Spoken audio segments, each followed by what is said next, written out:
Do dads fail to win joint custody because they are less competent parents or bad litigants? That's a very good question. Actually, it's a tricky question, too. Not because it's hard to answer, it isn't, but because it's a tricky question to understand accurately. I don't find that otherwise decent and deserving fathers lose disproportionately in court over child custody because they are disproportionately more inept in court, or more surly, or more violent, or less prepared, or too ignorant or apathetic about the kids and their needs, etc. That can and does happen with some fathers, however, and that's a shame when dads lose because they didn't bring their triple A game. Yes, their triple A game, not their mere A game, more on that below. Good dads too often lose because they believe, erroneously, that the court will give them a fair shot. Too many courts don't. Many judges shamefully presume all fathers to be unfit or inept parents, or at least less fit and more inept than their mothers. And they often will find all mothers to be parental paragons or close to it. And they never give dads, as a result, a meaningful chance to prove their parental fitness in a fair fight.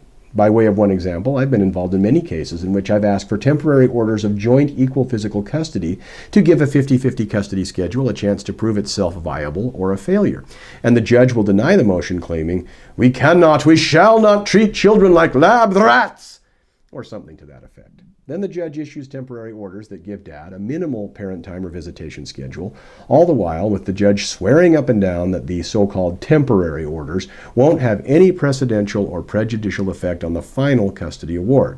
But then that same judge will cite the fact that the temporary custody award has been in place for a year or two, as if that was dad's fault, and is thus now the status quo, and so it is thus in the best interest of the children not to disrupt a schedule in which the children are thriving. Asterisk here. Come on. While the discrimination against fathers is far less than it once was, it's still strong. Dads face an uphill battle for obtaining a custody award. Mothers can get away with one hand tied behind their backs. Dads lose because they fail to understand that to win 50-50 custody, or sole custody if mom's a bum and shouldn't have custody of any kind, that they have to make it all but impossible for the court to find otherwise. They can't just convince a court that they aren't inferior second-class parents. They have to overwin on the issues. They can't be just as good a parent as mom. No, to be treated equally, they must, ironically, prove themselves, whether it's true or not, to be superior to mom as a parent to get equal rights with mom as a parent.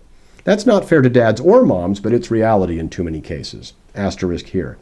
Thriving is a word that is now like bile in my mouth because of the way it is so shamelessly abused in the context of child custody award analyses.